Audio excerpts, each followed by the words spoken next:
Okay, let's go on the record in this next matter.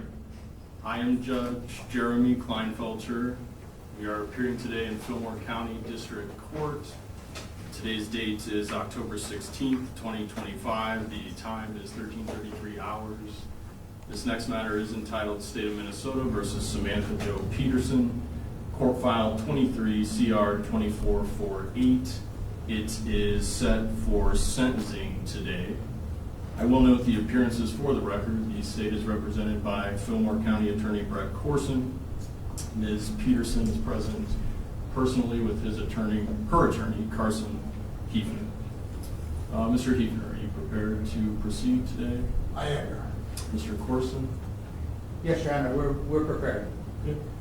I will just, as a courtesy, remind our media members, really any members of the public, just because we had a bit of an issue at the co-defendant's hearing, the only recording that is permitted is that camera there, inside the courtroom and outside the courtroom in the building, and only when I'm on the bench, just to be clear, so we don't have any issues like we did or confusion at the last hearing. With that then, for the parties, I have reviewed, Mr. Corson, Mr. Hefner, the pre-sentence investigation report, and that would include an amended report, as well as the sentencing worksheet, the plea petition, an affidavit of restitution. There were a number of submissions by you, Mr. Hefner, a treatment report from Meridian Treatment Documents, Meridian Certificate of Completion, a treatment report from New Way Treatment, treatment report from Zumbro Valley Treatment, treatment report, a number of character letters, and a Sentencing Guideline Commission report on this type of offense throughout the state of Minnesota, and some statistics on it, that sentencing. Was there anything else that I should have reviewed? I trust that you reviewed my memorandum in support of the motion, Judge. I neglected to say that I did review your memorandum as well. Nothing else, Your Honor. Thank you. Mr. Corson, anything else that I should have reviewed? No, Your Honor. And then as far as the PSI, we just note one minor error. Okay. Well, so that was going to be my next question. Any errors or omissions that you are aware of that you need to bring to my attention that I should be aware of in the PSI or the worksheet in particular? Yes, Your Honor. In the PSI, just going to page, looks like 14 of 15, the Minnesota Sentencing Guideline Review. It indicates in there that the presumptive commitment in this case would be for a period of 57 months.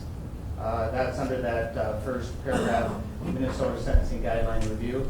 Then if you go to the second paragraph underneath that at the very end, based on the severity level 8, 0 criminal history points, presumptive commitment, 57 months. It should actually be 48 months. And I think the sentencing worksheet does correctly reflect that 48 months. 57 is just the top of the box for that offense. That's the only error I noted, Your Honor. Okay. Mr. Hefner, same question to you. Any errors or omissions to the PSI or the worksheet in particular that you're aware of that I should be aware of? Thank you, Your Honor. Other than what Mr. Corson indicated, there's no additions or corrections or errors. And you had an opportunity to review those documents with Ms. Petersen? I have, Your Honor. Okay. So, Mr. Hefner, this is your motion for the downward dispositional departure. Let's start with you, and I'll just have you make your entire argument at this time. The state will be able to respond. If you have any rebuttal, you're welcome to provide that as well. Very good. Thank you, Your Honor. Your Honor, standing before the court today for sentencing is a woman who, a little over 2 years ago, made a terrible decision. She made a consequential and fatal decision that affected not only the entire family, but this entire community. Although her conduct and behavior on the day of the incident, her lack of cooperation, her dishonesty, certainly played a role in how this case was litigated. Since that point in time, My client has agonized over the decision she made to get behind the wheel of her car and drive. She's lived with the anguish of knowing that she and she alone is responsible for the death of 2 beautiful young children and the injuries to 2 others. She has spent the last 2 years grieving over the loss of those children, the detrimental effect it had on the family and the community, and has tried as hard as she can to rectify those wrongs. One of the things that she did to recognize the problems and try to get a handle on things is she started to recognize the depth of her addiction to methamphetamine. She recognized the haunting control it had over her and her entire life. And because of that realization, Your Honor, she shortly entered into a treatment program. She's been highly motivated to become sober, to maintain her sobriety. She entered into and successfully completed 3 intensive treatment programs. And to this day, 2 years later, she's still sober. As this court is aware, a mitigated dispositional departure is offender-based, not offense-based. And our Supreme Court has given us a lot of guidance on what type of factors that are relevant to a defendant's character before, during, and after an offense that can help us dictate whether or not a departure is warranted. The list in TROG is not exclusive. The court is able and permitted to look at other factors, other experiences. But I will submit to the court at this time that the vast majority, if not all, of the TROG factors favor a departure in this case. Let's talk about those factors a little bit. Again, I'm not going to go into much detail because I was very detailed in my sentencing memorandum. I know the court is deliberative and I don't need to reiterate everything. I'd just like to kind of touch on the most salient points that I believe are necessary for emphasis here today. Age, at most, this is a wash. She's 35 years old. Case law suggests sometimes that age works against a departure request. Sometimes that age works in favor. In this case, as I indicated in my sentencing memorandum, it should work in the defendant's favor. Although she was 35 at the time of the offense, she did grow up in an unusual home. During her youth, she didn't learn what chemical dependency meant. She had parents who were alcoholics, and that was normal. It wasn't considered chemical dependency. She didn't learn consequences of behavior, taking responsibility for actions, all because living with addicted parents makes it difficult to learn those things. The older she has become, the more aware she is of those pitfalls, consequences of addiction. And therefore, I believe that the age of 35, considering her past circumstances, favors a departure. Secondly, criminal history. Although she does have some gross misdemeanors on her record, there has been no criminal conduct 6 years prior to the incident, and the vast majority of the defendant's conduct are petty misdemeanor moving violations. Again, I believe that her lack of felonies and the length of her time that she had been clear of criminal activity favors a departure. Cooperation, that's another factor that the court is to consider. Now, that is not cooperation in an investigation. Case law has made that clear. The cooperation we're talking about is cooperating after someone has been charged. She has been nothing but cooperative. She's done everything I've asked her to do. She's done everything the court's asked her to do. She's complied with all terms of pretrial release, including testing, following procedures, following directives. She has cooperated with the pre-sentence investigation.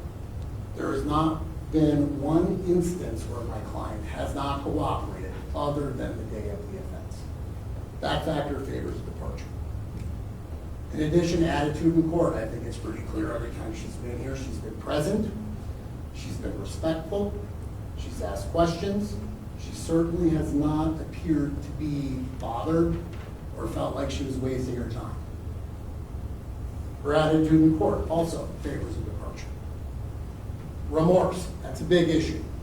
As I indicated in my sentencing memorandum, in the 27 years I've been doing this job and the amount of serious offenses I have been involved with, I have rarely seen a defendant this remorseful. From the moment she came into my office to hire me, she was distraught. She couldn't believe what she did. She thought that she should be the one dead, not two young children. And she expressed remorse every single time I talked to her since. Character letters that I submitted also prove that she has been remorseful throughout this entire process. The pre-sentence investigation points out how remorseful she has been. And I think one of the most compelling factors of her remorse is a text message string that was uncovered during the search of her phone that it included in my memorandum, where she was so distraught over what she did, so remorseful, she was contemplating suicide. I think there can be no question that the defendant has been nothing but extremely remorseful for her bad decisions.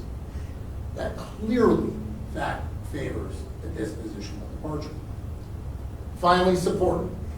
As the court is aware, I've submitted many letters of support, not only from friends and family, but as well as people in the treatment realm. Every one of them has been there for her since this incident, has helped her become sober, helped with her mental health issues, and continues to help and will indefinitely. I think it's obvious that her support is copious and extraordinary, and that will continue. Again, another reason for departure. So as far as the trial factors, at worst, 4 of the 6 favor the defendant, and the other 2 are a wash. Now, as I indicated, there are other factors other than the trial factors the court can consider when looking at a departure request. One of which, and one of the most compelling, is the fact that a defendant is willing, able to successfully complete treatment and rehabilitation. The theory is when criminal conduct is based in large part or entirely on an addiction to chemicals, whether that be alcohol or drugs, the ability of that offender to seek treatment, to work hard through rehabilitation, to become sober and maintain that sobriety takes away the fear that that defendant will be involved in criminality in the future. There is no question that the defendant has gone above and beyond in that regard in this case. As I wrote in my memorandum, she entered Meridian Treatment Program shortly after the incident.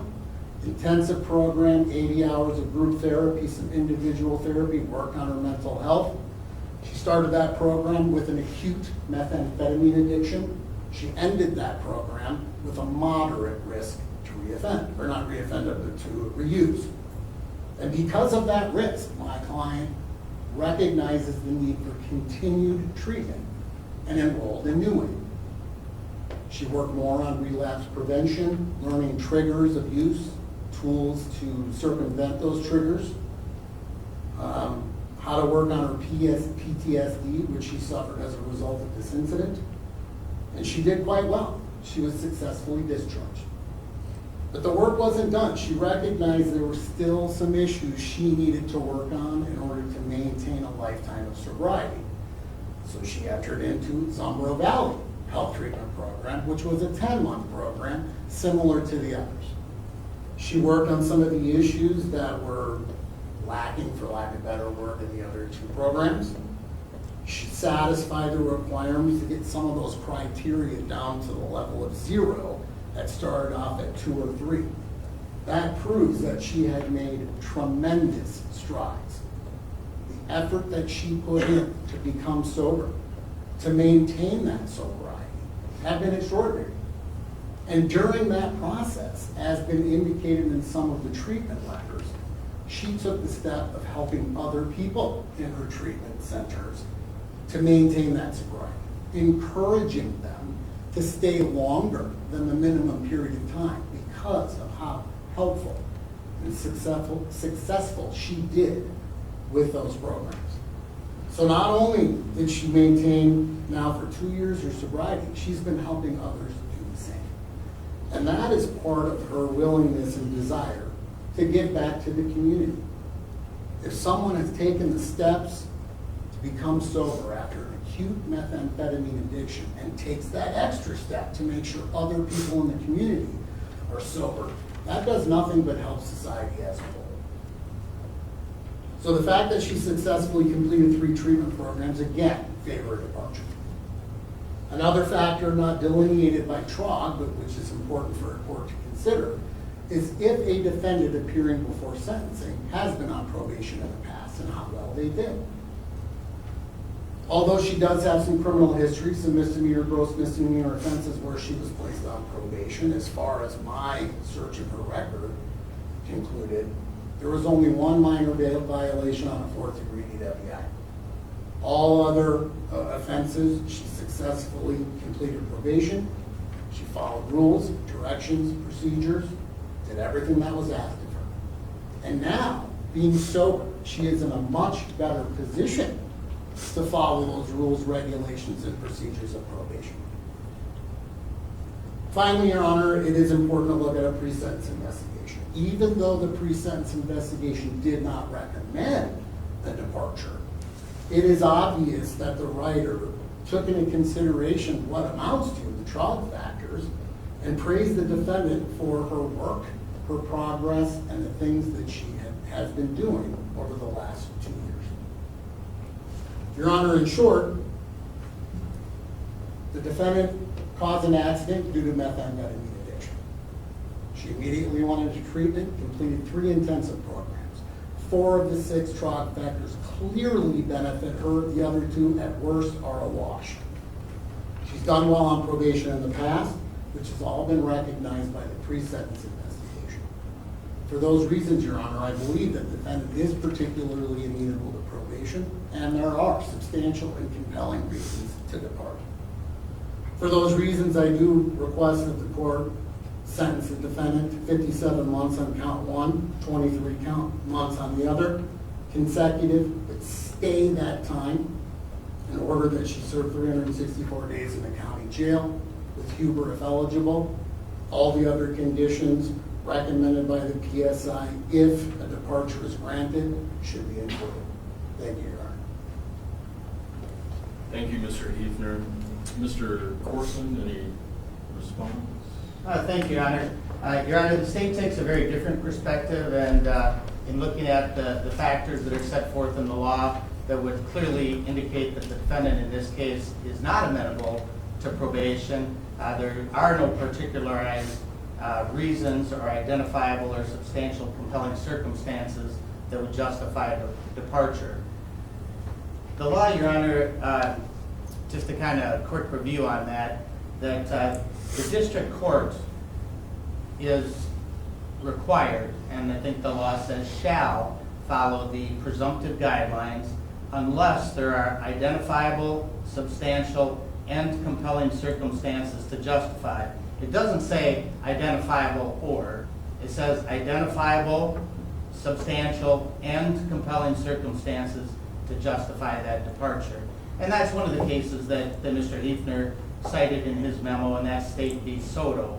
It's 255 Northwest 2D 303, and that's a Minnesota 2014 Supreme Court case. So both the guidelines, when you look at them, and the case law says the district court shall follow the presumptive guidelines. So we're starting out with that presumption that the court follows those guidelines unless the defense can show some really compelling circumstances that would support a deviation from the guidelines.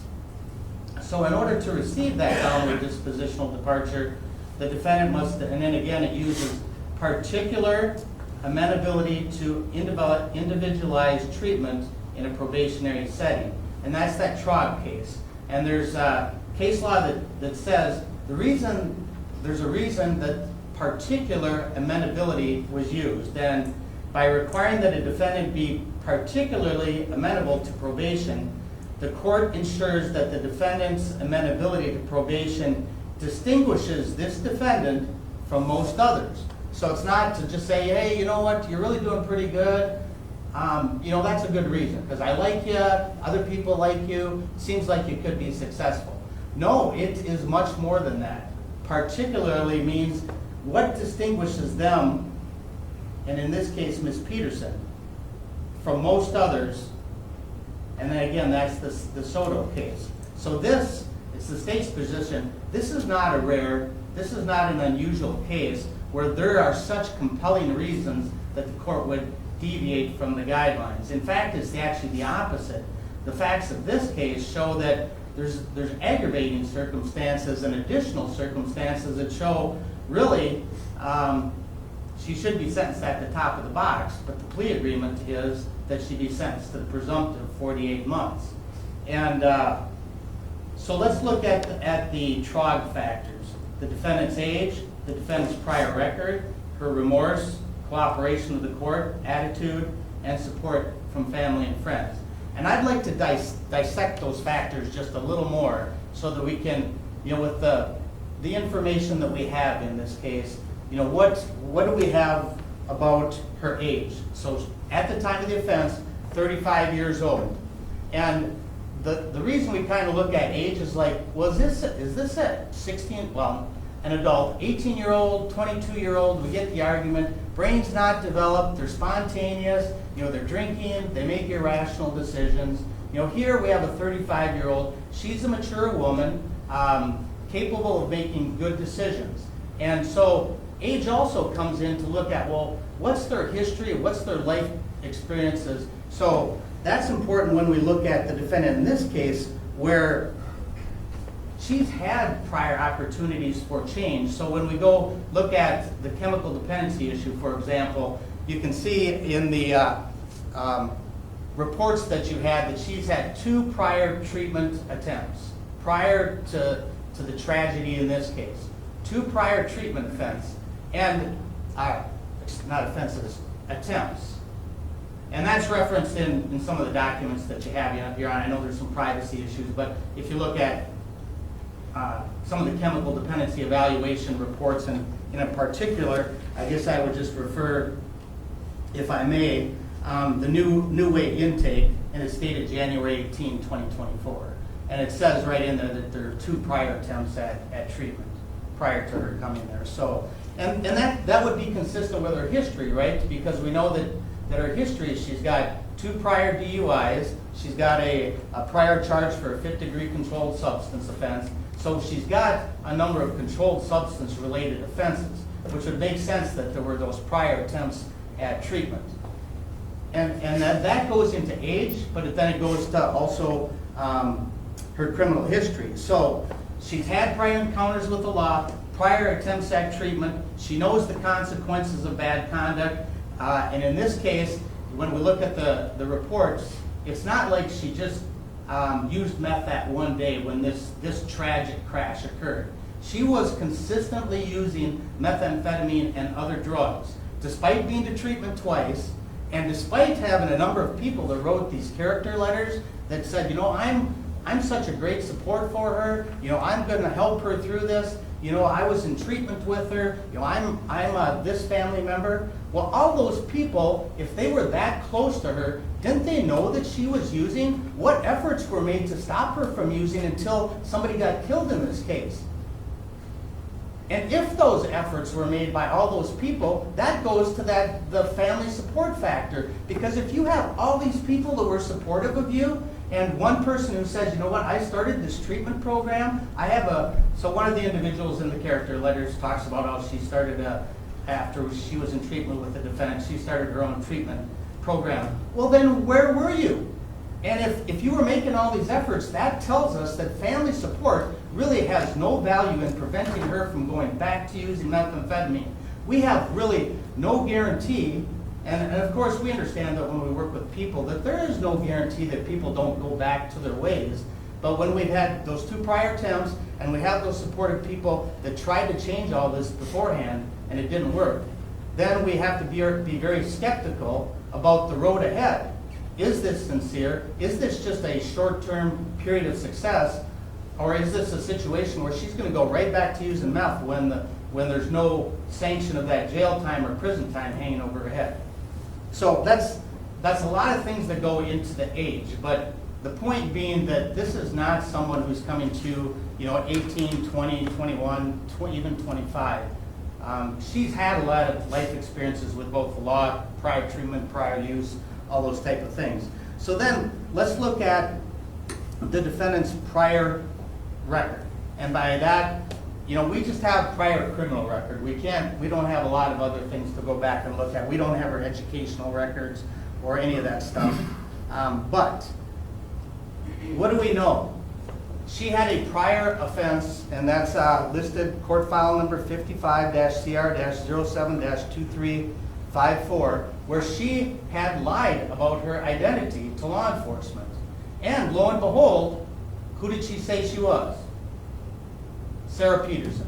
She gave the name of her identical sister in that case. So how does that impact this case? Well, what happened in this case? Exactly the same thing. She got her sister to lie for her and say that Sarah Petersen was driving. So we have continuing deceptive behavior. So that prior criminal record is relevant. So, because what we want to know is, in the meantime, has she changed her ways? Has she stopped, lying, I guess, for lack of a better term? And we have two incidents that are very consistent. So, what about prior drug and alcohol use? And that, in looking at her prior record, 2007, minor consumption. And I get it, minor consumption is not a big thing, right? But it shows a history that's consistent with what happened in this case. A history and an opportunity for intervention. History and an opportunity for change. 2007, okay, then what happens in 2015? She gets a DWI. And again, some people are going to poo-poo that and go, oh, what's the big deal? It's just a misdemeanor DUI. Well, consistent with the prior consumption, now we've got the use of the alcohol. And so that was an alcohol-related DWI in that case. And that case is listed in the PSI, so if the court needs more particulars about that. But the point being, now she has a treatment opportunity, an opportunity to change what she's doing. And of course, the concern always comes up when you have a misdemeanor DUI. Well, thank goodness you weren't driving under the influence and hit somebody. And that's all, of course, speculation, but it goes into a pattern. So then, does she get any more DUIs? Well, yeah, her criminal record shows she gets a second DUI in 2017. That's a gross misdemeanor DUI.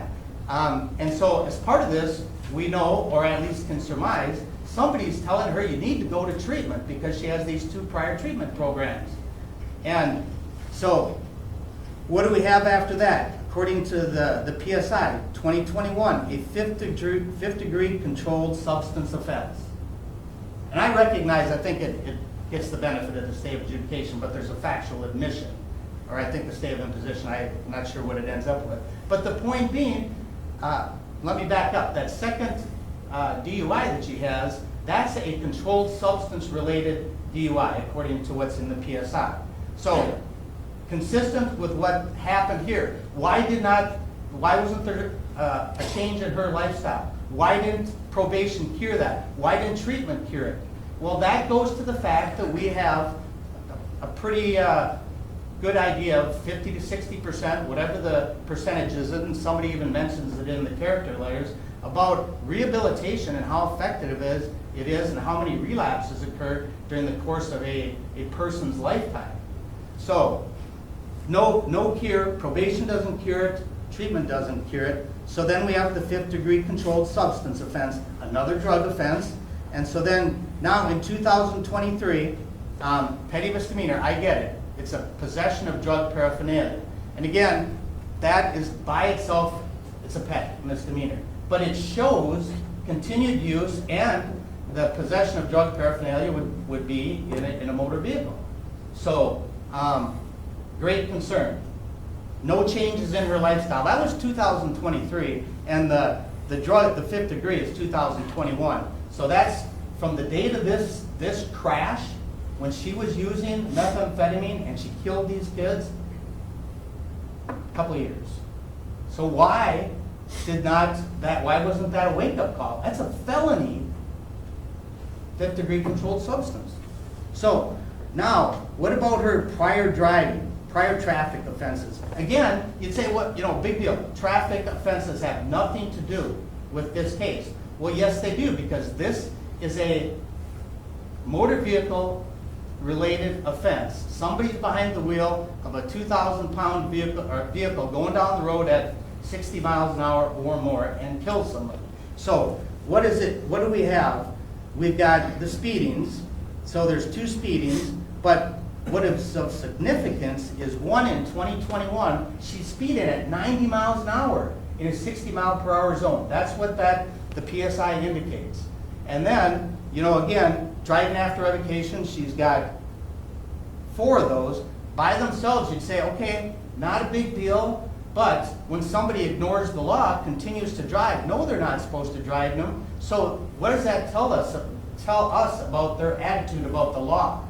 I get it. Some people are going to say, you know what, I got to drive, I got to get back and forth to work. But you also have the ability to get a ride or live closer to work. So, Your Honor, those prior traffic offenses, again, by themselves, might not be enough, but in combination then with the deceptive behavior, in combination with the drug usage, that tells us that that's a Trog factor that would say, no, she is not amenable to probation. That would be consistent with the age and the prior efforts at rehabilitation, at treatment, that she is not amenable to probation. And then, like I said, the prior treatment efforts, and that's not in the PSI, so I can't tell this, but so I have to kind of reconstruct this from the information that you have. But I can tell one of them was in 2018, and that's based on, there's a letter from a lady named Lisa Rensner, who says she was in treatment with the defendant. So we know one of the treatments was in 2018, and I can't tell when the other one was exactly, but it would be consistent that it would be most likely with either if the one in 2018 would be consistent with a gross misdemeanor DUI in 2017, and then if she had a 5th-degree controlled substance in 2021, that'd be consistent probably with the second one. Mr. Hefner may have more specifics on that. So then, what about defendant's cooperation? And to me, there's a difference between cooperation and deception. And I get some of this is, we've got to look at, okay, at the time of the crash and shortly and thereafter, and then also during this time that she's put on pretrial supervision. And I would distinguish those 2 things, because you have, at the time of the crash, we have multiple deceptions. And again, it's not lack of cooperation, because she has a constitutional right at the time of the crash to just say, it's officer, deputy, with all due respect, I just don't want to talk about it. And they can do that as a constitutional right. But there's not a constitutional right for deception. And that's what happened here, where we can see, Your Honor, one of the things that I would just show, would provide to the court, and I know the court had the opportunity, we went through a lot of information as we presented things to the court. Well, one of the things that the court had an opportunity to see, was some pictures that law enforcement was able. May I show this, Your Honor, on the? What is it? Your Honor, these would be pictures just to show the change of clothing that took place at the scene. And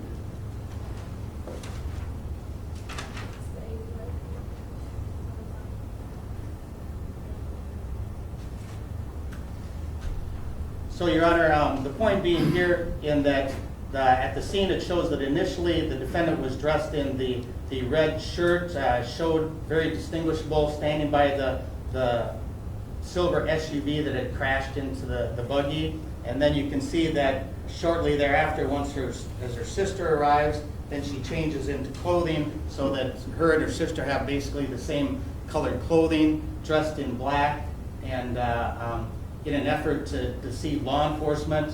We also have, when law enforcement arrives, that she tells Investigator Heyer that she wasn't driving. We also know, as part of this, that when Deputy Kulak says who's driving, starts to take a statement, and I think the court may recall that if not, I've got a copy of the transcript that we can show. But this was all submitted at the omnibus, correct? It was, Your Honor. So I think the court may recall that. Okay, but the point being that, so when her sister Sarah is providing a statement to Deputy Coolott, the defendant in this case follows along, standing outside, and then they have a conversation when Deputy Coolott walks away, where she says, "Hey, I think they're on to me, and I told them that you were driving," and basically there's a conversation where they talk about how they're deceiving law enforcement.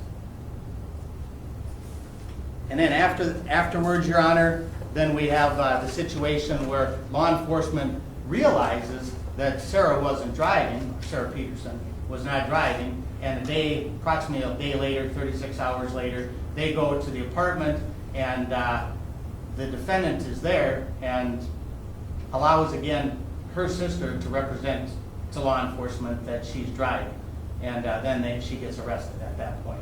But nevertheless, there's all that deception that's going on, and that goes, deception being important into, now again, these representations that are being made about that, hey, I want to go to treatment, I'm going to change my ways, this and that, is that consistent with the deception that she showed, in this case?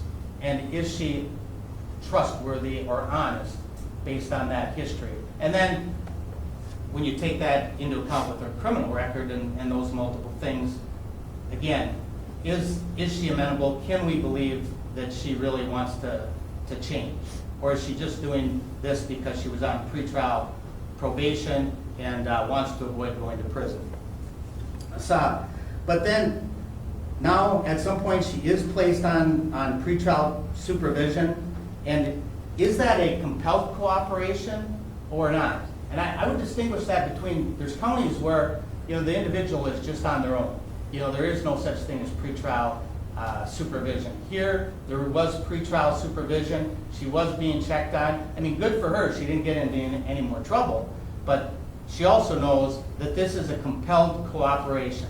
This is not, she knows that she has serious criminal charges before her. So I think the court, as you look at those TROG factors, is this truly voluntary, or is this something that a person on a very short-term probationary period is doing prior to sentencing? Remorse, Your Honor, we are here 2 years later after this crash, and now the defendant is showing remorse. Where was that remorse prior to this? I understand that we're looking at this at the time of sentencing, but what difficulty in presentation of a criminal case is there to say, you know what, I am sorry for your loss. You're not admitting any liability. You're not saying, hey, I was at fault. The defendant has never done that. Said, you know what, I am sorry for your loss. Here's a card. Whatever it may be. Where was that remorse? What we see is more remorse for herself. You know what, I'm in trouble. I'm going to commit suicide, or I'm going to do this. It's the remorse is for herself rather than these children whose lives she ended, or whose lives she changed, or the family that she affected. So again, that remorse, is it genuine? Is this something that is being presented in order to stay out of trouble now, 2 years later? Or is it truly genuine for what she did? Or can it be both? Can it, in this case, is there some genuine remorse? But is it primarily motivated by her fear of what's going to happen to her? So, one thing I would just kind of note, and it's in the PSI when there's the review of the statement of facts that was in the complaint. And one of the things that talks about is a search that was done by the defendant, a Google search. And this was shortly after the crash when she killed these kids. And this is on page 6 of 15 of the PSI. But this is also public. It's in the complaint. Besides, searching what happens if you get in an accident with an Amish buggy and kill 2 people, or what if you hit a buggy and kill 2 people, are you going to prison? Those are a couple of her Google searches on her phone. The other one, interestingly enough, is how to lock an iPhone that the cops have. So again, it's how do I get out of trouble? How do I stay out of trouble? Because this is shortly after, remember there's a search warrant that's conducted. Her phone is taken as part of that search, and it's gonna be reviewed. And in there you can see her concern is about how do I hide information and stay out of trouble. So again, that goes to remorse and accountability.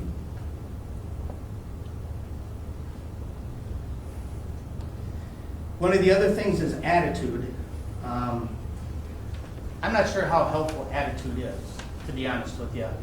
The court's encounters with the defendant have been, 4 or 5 times. Her attorney does all the talking. She's not really saying anything. I think that's a non-factor for all practical purposes. But Case law says otherwise. Right. I understand. Right. So I think, I understand it's a trog factor. I would just say in this case, maybe that's a different way of putting it, is in this case, it really doesn't tell us what her attitude is. She's been respectful, but does her past record indicate a respect for the law, so I think you have to, again, look at the totality of the facts and how that blends together. Support of family and friends. This is the last trog factor. And as you heard part of my argument, Your Honor, I would question, really, is there any support from family and friends? And if there was, why didn't you get after this 2 years ago? Or after the first DUI? Or why didn't you get after it after the second DUI? Or why didn't you get after it after that 5th-degree controlled substance offense? That would be my question. So really, that does not weigh in favor of the defendant, because that family support, if it's there, is ineffective in helping this defendant stop using drugs. So then you have to look at some of the people that are providing those character letters. One of them, no disrespect to anybody, but is Sarah Petersen. She's a convicted felon, right? Convicted in this case, but she also has a prior federal conviction for dealing drugs. So that's, when you look at believability, and just like if we were in court and I was going to impeach somebody, I would impeach them with that prior felony conviction. Or at least you have to look at how much weight you would give it. And I would also say the same for, there's a person named Matthew Mobbitt, and I'm just going off of the search I did. I don't have middle names and birth dates, but there's a Matthew Mobbitt, and I didn't find any other Matthew Mobbitt in the state. He's got a 3rd-degree drug offense, so that's a felony, dated September of 2008 in file number 55-CR-08-2923. So that goes to his believability and the value, but it also, again, without information saying any different, the defendant is associating with an individual who has a prior felony drug offense. So then one of the other people I looked at, there's a Todd Chazen, C-H-A-Z-E-N, who is also listed as one of the character witnesses. He shows as having, and the only person I found, and I think his middle name is Richard, but shows as having a felony 2nd-degree burglary in file number 40-K9-02-694, 5th-degree drug offense in 81-CR-08-282, and then a false name to police. So again, question, how much value that gives, and if she's still continuing to associate with people that have those convictions, that would be a concern. And then the addresses for a number of these people, they're not in the area, so maybe they're able to provide that necessary support over the phone. But again, it doesn't sound like a number of those people are living in the area. As was indicated by defense counsel, that's not an exhaustive list of what the court should look at.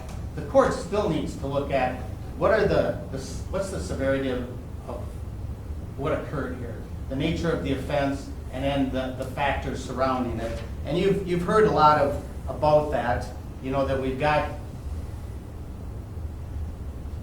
conduct, the use of those drugs, knowing that she's had a drug issue for a lot of years, driving that car, and not killing one person, killing 2 people, 2 little kids, and then also maiming 2 other little kids. and also changing the life of that family forever, and changing the life of, that whole community. So realistically, the court has to look at the damage and the chaos that's resulted from this. And it's a forever thing. It's not just, like, well, you took some money. This is a forever thing.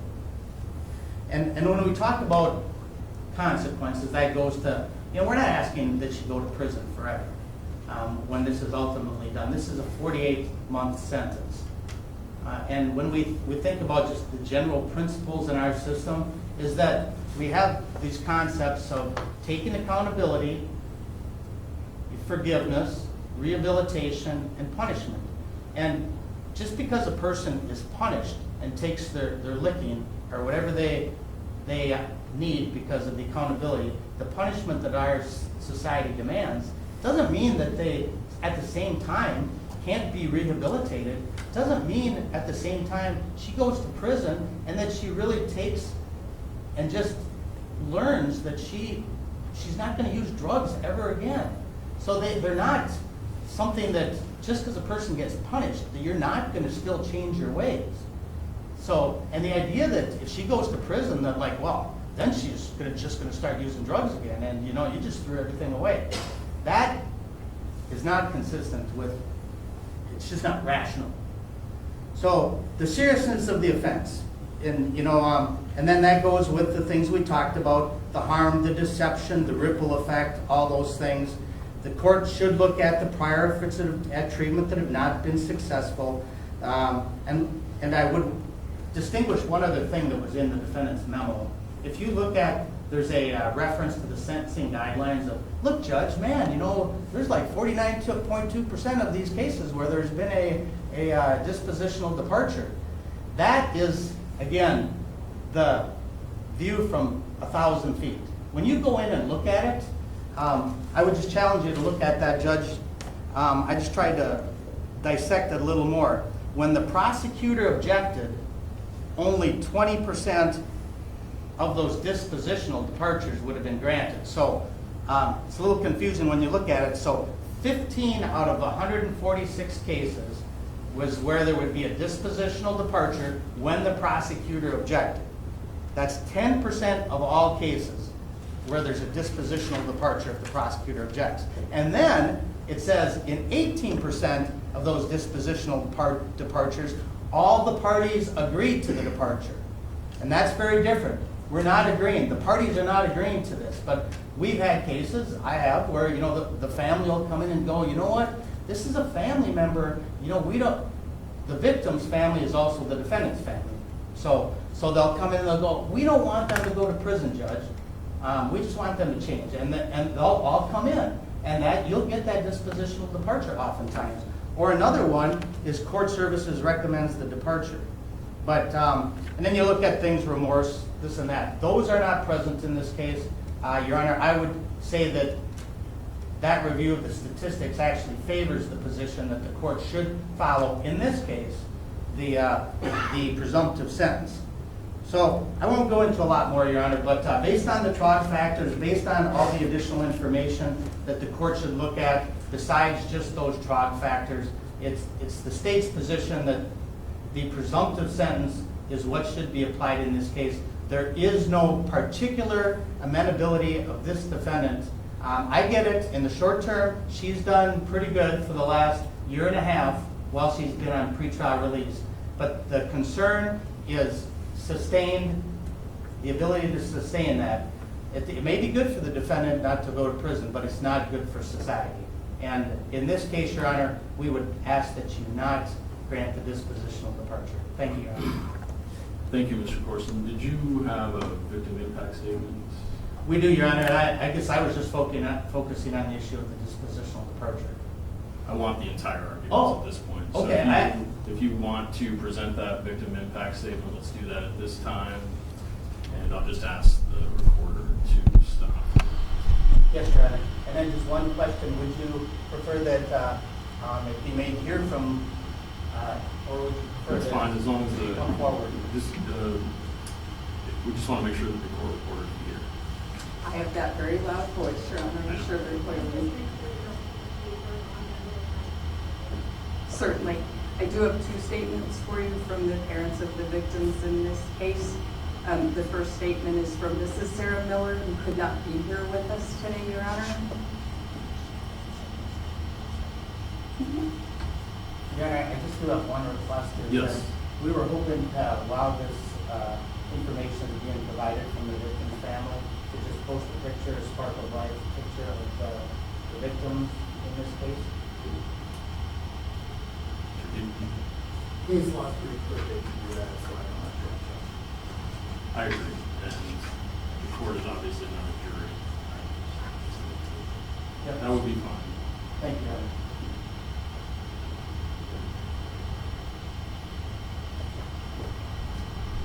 Go ahead, Ms. Bird. As I take my pen in hand, I cannot describe the feeling. I should say overwhelmed and weak. Oh, I don't know if I can do this or not. It's not something I had wanted to do or thought I wanted to do. And that is to write on this paper what has changed our lives completely on that tragic day. Oh, but if that would never have been. But I want to trust God as He knows the future. He makes no mistakes. But why then is it so hard to accept and accept again? I'd rather sit down and cry. Oh, how I long to see Irma's eager, smiling face with her big brown eyes and our sweet little Wilma. She loved to sit on my lap. She was a ray of sunshine to us all. It didn't matter that she had Troyer syndrome. We loved her the same as our other children. I will start on Sunday, September 24th, 2023. Irma got up and said she's going to pop popcorn right away so it's ready for our little picnic that we have planned. We had our colts on a pasture about 3.5 miles from home, so we planned on taking the team and wagon over there in the afternoon. We had church the day before Saturday, as Calvin from Mondovi still helped us. Sunday in the forenoon, when we were doing our German reading, I said to the others, "Those cardinals sure are singing away. I've been hearing them all week." I just loved listening to them. That verse, "When angels are near, cardinals appear," never came into my mind. Anyway, around 10 a.m., Danny came and said they're getting a load together to go to Malacca to visit Jake as he's not doing so good. So we counseled over it, and the children thought we should go, saying that we can picnic some other time, including Irma.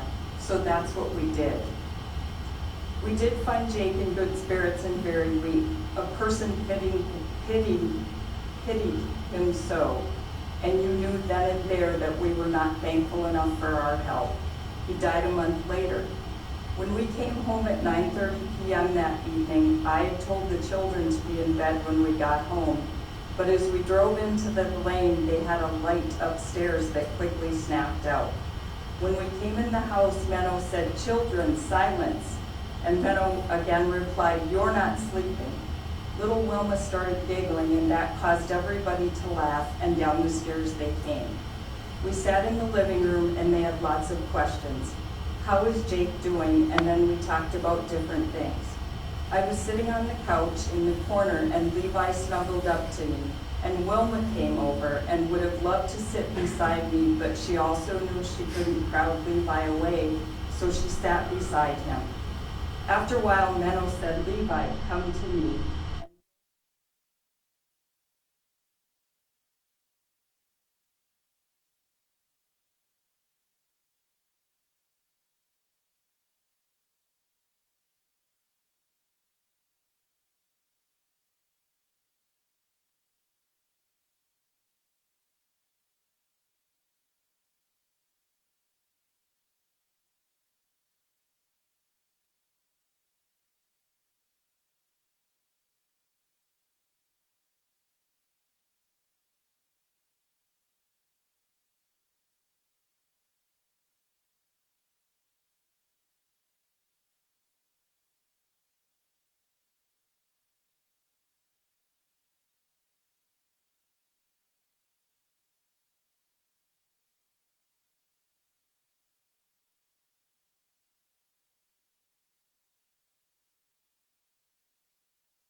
energy and the life and things that have been lost for the Miller family. And I recognize that we need to also take into account the impact that it has on the defendant and her future. I would ask, as the court senses this matter, that the court consider the restitution. I think there's an affidavit of restitution that's in the file. I would ask that if the court does sentence her to prison, that we would ask that there just be a civil judgment then for that amount. Or if, in the alternative, the court does not sentence her to prison, then that there be some type of restitution. Thank you, Your Honor, for considering our requests. Thank you, Mr. Corson. Mr. Diefner, any response to some of the legal arguments, anything else that you wish to follow up on? Thank you, Your Honor. As difficult as it will be to follow those emotional statements, I would like to respond to a couple of things that Mr. Corson argued to the court. Sure. Mr. Corson vastly misstated the law on dispositional departures. He's asking this court to look at the severity of the offense and the facts surrounding the offense. Case law is very clear that a dispositional departure is offender specific. Durational departures are offense specific. So the facts of this case and the severity of the conduct really is not relevant to a determination of a mitigated dispositional departure. Secondly, I think he misstated the argument on cooperation. Case law makes it pretty clear that the cooperation factor is not whether or not the defendant cooperated during an investigation. Most defendants do not. Cooperation centers around what behavior and cooperation a particular defendant engaged in after being charged. She has been nothing but cooperative. Secondly, she has not been in 2 prior treatment programs. It was 1 in 2018, so I'm not sure where Mr. Corson is coming up with that information. He also indicated that he's curious why the people who are her support never helped her with her methamphetamine addiction in the past. I think anybody who's worked in the criminal justice field and has represented folks with dependency issues, often people around don't know. They often try to keep those things secret. So the idea that he's assuming nobody has helped her in the past just doesn't make a lot of sense. They are here to support her now. They have for 2 years, and they will going forward. He indicated that sort of her attitude in court should be addressed, but as the court is aware, that is a factor that must be considered.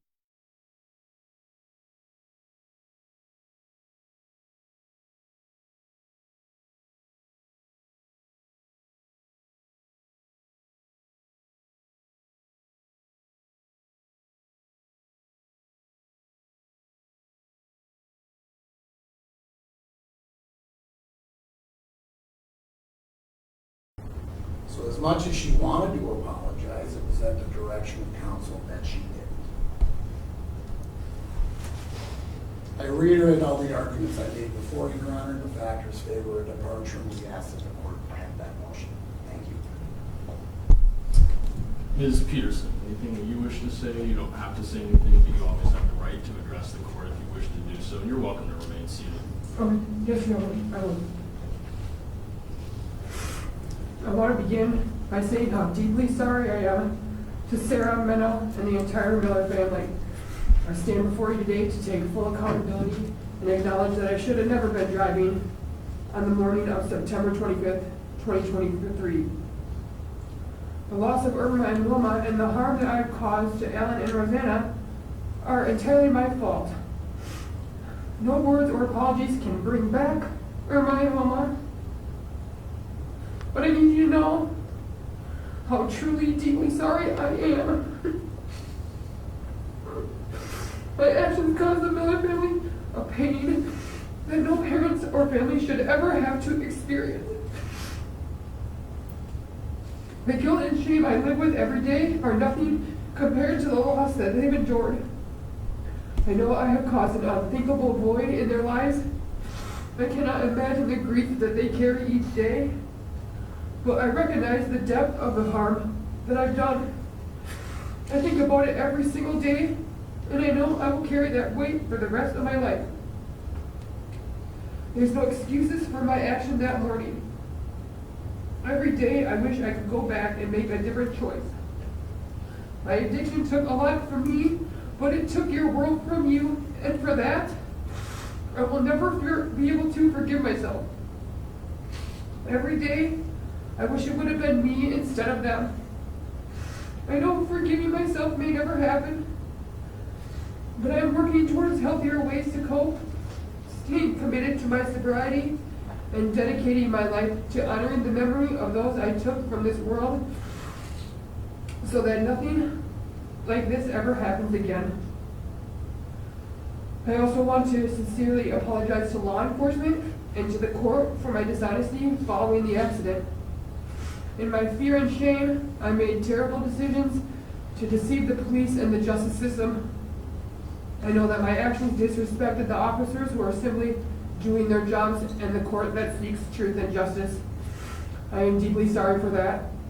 I have learned that integrity and honesty must guide my life moving forward, no matter how difficult the truth may be.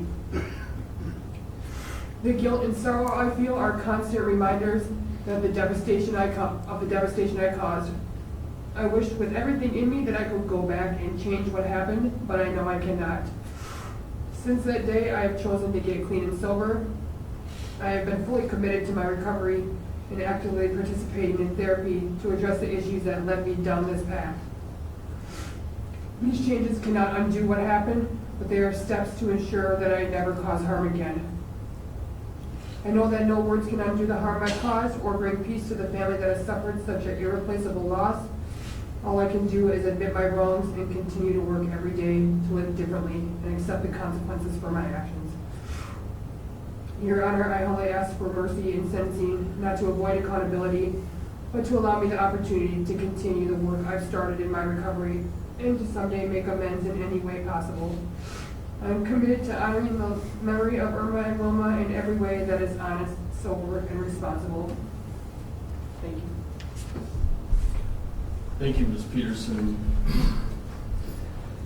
Well, as everyone can see, it's a difficult situation when we have cases like this in the court system. I do want to read from some prepared remarks regarding the law, simply because the court's ability to interact with the media and the public is limited, and so this is the court's opportunity to explain some of the legal parameters that it operates under. It is important to remember that valid sentencing considerations include deterrence, rehabilitation, and punishment. In Minnesota, sentences are governed by the Minnesota Sentencing Guidelines. The guidelines were adopted in 1980, and they limit the discretion of the district court by prescribing a sentencing range that is presumptively appropriate. The court must pronounce a sentence within the applicable range unless there are identifiable, substantial, and compelling circumstances that distinguish a case and overcome the presumption in favor of the guidelines sentence. The sentencing guidelines seek to maintain uniformity, proportionality, rationality, and predictability in sentencing of felony crimes. Departures from the guidelines are discouraged and are intended to apply to a small number of cases. There are two types of departures, durational and dispositional.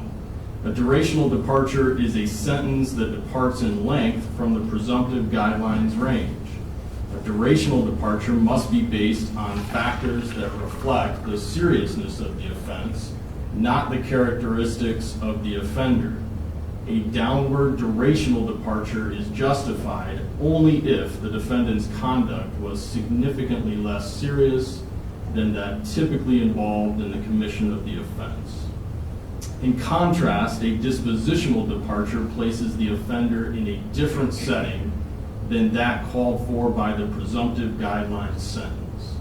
A downward dispositional departure occurs when the presumptive guidelines sentence calls for imprisonment, but the district court instead stays execution or imposition of the sentence, placing the defendant on probation. it typically focuses on the characteristics of the defendant, but it may also include offense-related factors. And Mr. Hefner, I just want to note, since that's come up in the argument, I do disagree with your characterization of the case law. The court cannot rely on offense-related factors to depart downward disposition, but the court is not obligated to only focus on the defendant when the argument is made, and to do that in a vacuum, excluding what occurred at the time of the offense and the circumstances of the offense. The guidelines provide a non-exclusive list of mitigating factors that can justify a downward dispositional departure. A single mitigating factor is enough to support a departure, but the mere fact that a mitigating factor is present does not obligate the court to grant the departure. One mitigating factor is particular amenability to probation. The Minnesota Supreme Court has held that particular means exceptional. The person seeking the downward departure must establish that they are exceptionally amenable to probation. By insisting on a showing of exceptional amenability to probation, the Minnesota Supreme Court has limited the number of downward departures and thus fostered uniformity in sentencing, which is a primary purpose of the sentencing guidelines. In assessing particular amenability, the court may consider whether the person is amenable to treatment in a probationary setting, the person's age, their prior record, their remorse, their cooperation, their attitude in court, and community support. Two other factors are the culpability of the defendant and whether public safety would be served by placing the defendant on probation. The court is also permitted to focus on whether the presumptive sentence is best for society. Ms. Petersen, with that overview in mind, I do tend to find that there is the presence of a mitigating factor, the particular amenability of probation. Not all the factors weigh in favor of that. The age really is not supportive of it. The criminal history certainly weighs against it based on what's been discussed by Mr. Corson with the 2 prior DWIs, the numerous traffic violations, a drug offense, and giving false name to a peace officer, which of course was an issue that we had in this particular case. Your cooperation with your conditions of release was exemplary. You went 18 months roughly with no violations, with pretrial services, and that weighs in favor. Your remorse. I do find that you are genuinely remorseful. I think you were candid in your material, your treatment provider notes, that you're certainly remorseful for what happened. I do disagree with your attorney that in the moment, at the time, I don't think that those text messages showed genuine remorse. I think there was some remorse, and that you do have a conscience, which was demonstrated by some of your actions, but I think primarily at the time, if you really look at those text messages, it was really all about you and what was happening to you and your life at a time when children were literally dying in a ditch. So I don't agree on that assessment, but the case law is clear that when you come to court and everything that happens in between, you've demonstrated remorse. I believe your heartfelt statement here today. You do have the support of friends and family as well. And of course, the major component with respect to rehabilitation, one of the factors, is that you have completed extensive treatment, which is to your credit. I want to be clear, though, that I am not departing from the presumptive sentence. It's not appropriate in this particular case for a number of reasons, despite the arguable presence of that particular factor. Particularly, the court looked at, when reviewing all of the information, and those sentencing factors, the conduct itself cries out for a consequence, accountability, a punishment. You were a meth user for over 10 years. You had the 2 prior DWIs, and you were still choosing to use and be on the road. You had numerous opportunities to address the issue prior to this incident and this intervention. You were driving on an open road, high on meth. There was no visibility issues or weather issues, and you plowed into that buggy. You did call 911, but you didn't identify yourself on that 911 call. And while you may, based on your material, have comforted, at least for a short period of time, one of the children, your action that day quickly turned to intentional and deliberate attempt to not be caught. And that was your focus. That focus was something that you had done in the past, apparently, with your giving false name to police. I know it came up in your sister's sentencing as well. 36 hours later, law enforcement came to your door, and you were still attempting to not be caught. It took other people doing the right thing. Your Hy-Vee HR director, your Hy-Vee manager, your niece even, if memory serves, went to personnel at school and indicated that this is not right.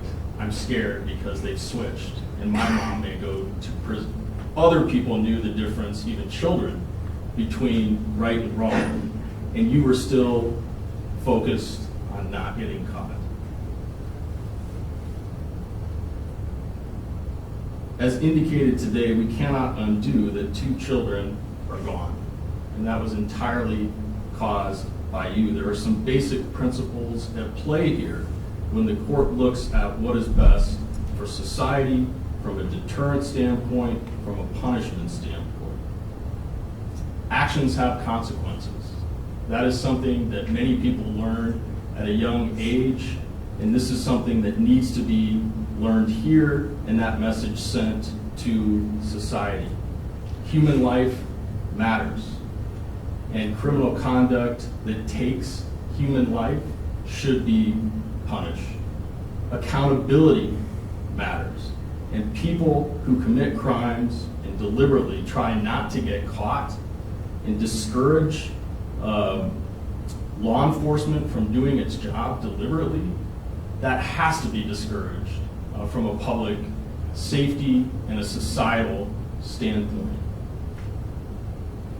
I don't want to minimize the hard work that you've done in the last, since almost 2 years. It is significant. And as a judge who handles Veterans Treatment Court, I understand addiction and how it derails people's lives. You have done tremendous work, and that rehabilitation, nothing about this sentence takes that away. It's all still in front of you. And according to your providers, you have incentive both internally and externally. I hope it's primarily internally. I know that you were honest, and part of it is externally because you were afraid of going to prison. That is still there. I'm sure your attorney, you have an excellent attorney, I'm sure he's talked to you about the fact that any future DWI will be a felony. And with your points, it's another presumptive commit to prison. So that still remains if that was the primary motivator. I think that's not the case, though, in reading all the material. And I want to be clear that you've earned some things with your conduct. Number one, you've earned being free from incarceration and being with your family and working on this rehabilitation, which is no small thing. The state asked that you be held initially with a complaint warrant, which the court rejected. Anytime the state seeks to deprive a person of their liberty, that is something the court takes very seriously. It happened twice in this case. Initially with a request for a complaint warrant, it didn't meet the criteria. Then when you first appeared with conditional bail, that also was not appropriate in the estimation of the court. And of course, a major component at that time was the presumption of innocence, which was with you at that time It is not at this time. So you've earned that. You've earned also, and I'm sure your attorneys talked with you about this, as Mr. Corson talked about, 2 children passed away and are gone. Both attorneys fully understand that it would not be inappropriate for the prosecutor to fully prosecute you for both offenses, and that you could be seeking or basing consecutive sentences of 48 months and a 96-month sentence. That certainly has occurred in my experience in the past on other cases where defendants didn't do what you did, who didn't take accountability, who fought everything, who blamed others, who didn't take their time seriously. And you've done that. And so in a way, you've already earned through your plea agreement, which is appropriate, a reduced sentence, 48 months, instead of any risk of a consecutive sentence in this matter. Lastly, and I just want to be clear, you've earned the right that everyone has, and that maybe this is the treatment court judge in me, but you've earned the right that everyone has as human beings to live a life without methamphetamine. And I hope you realized in these 18 months that that is a far better life than what you were living previously. There's nothing about this prison sentence that derails that. That is all in front of you. It's something you will have to fight for every day because of the length of your addiction, but that still lies before you. In the end, in looking at all the considerations, I simply find that the rehabilitative components do not outweigh the offense itself, the message that needs to be sent to society with this conduct and these particular circumstances. And I simply find that the presumptive sentence is the appropriate sentence. Accordingly, Ms. Petersen, I am adjudicating you guilty of count 1, criminal vehicular homicide, operating a motor vehicle with negligence under the influence of methamphetamine. That is punishable. I believe it's actually punishable by up to 15 years in prison. I know the complaint says otherwise, but the statute indicates that when a person has a prior, it is a 15-year statutory maximum. I'm not sure that it practically matters in this case, but I believe that is a 15-year sentence, statutory maximum, and a $20,000 fine. And then also count 9 of the complaint, criminal vehicular operation, punishable by up to 5 years in prison, a $10,000 fine for both. Consistent with your agreement, I am dismissing all of the other charges on count 1, which is a level 8 offense with a criminal history score of 0. Ms. Petersen, I am committing you to the Commissioner of Corrections for a period of 48 months. Minnesota law requires that you serve at least 2/3 or 32 months, with the remaining 16 months on supervised release. Ms. Petersen, I will note too, and I'm sure you've talked about this with your attorney, it's entirely possible, because of all the good work you've done and the treatment that you've participated in and completed, you may very well qualify for early release programming with the Department of Corrections, and of course you've earned that as well with your conduct based on their rules. But the base is 2/3, 1/3. I am imposing the mandatory minimum fine in this matter of $50 plus the costs and surcharges of $85. With respect to the restitution, I am ordering the restitution in the amount requested. You, of course, have the right, through your attorney, to challenge that amount. Mr. Corson, what was that total amount? Your Honor, $39,527.73. $39,527.73. I do specifically find, based on all of the material presented, that you do have the ability to pay that over time. I will simply, as requested by the state, order that that be converted to a civil judgment, but there's nothing about your record. In fact, your work history is very good. You worked at Hy-Vee, I think I saw, for 17 years.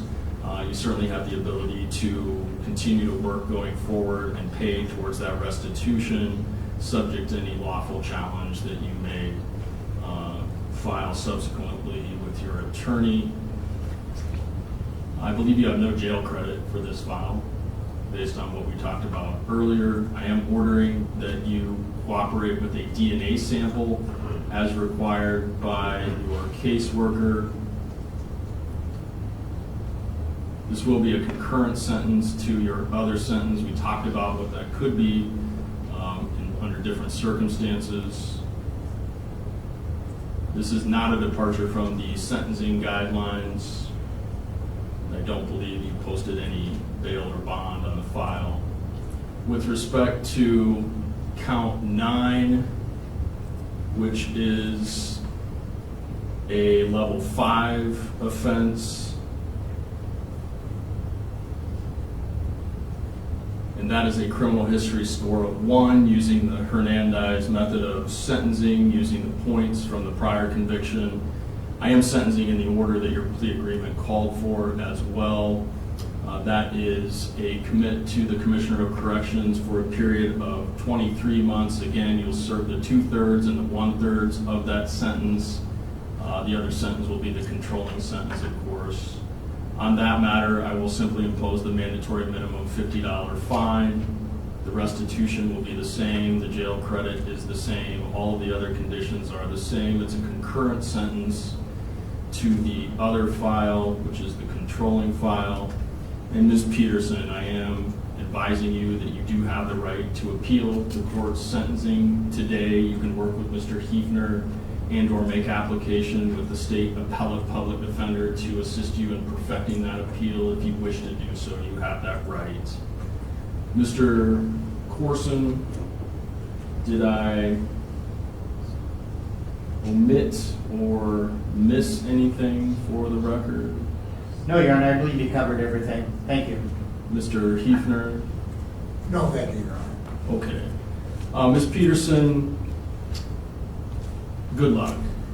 This is not something you can undo, but you can certainly, as you indicated, live your life chemical-free. You will be better off for it. Your friends and family will be better off for it. Your community and society will be better off for it if you can really move forward as a person who is free of methamphetamine. You have that opportunity in front of you. I hope you take it. Good luck. You are remanded to the custody of the Fillmore County Sheriff's Office at this time, and that will conclude our hearing. So I'll ask that our media members cease the recording.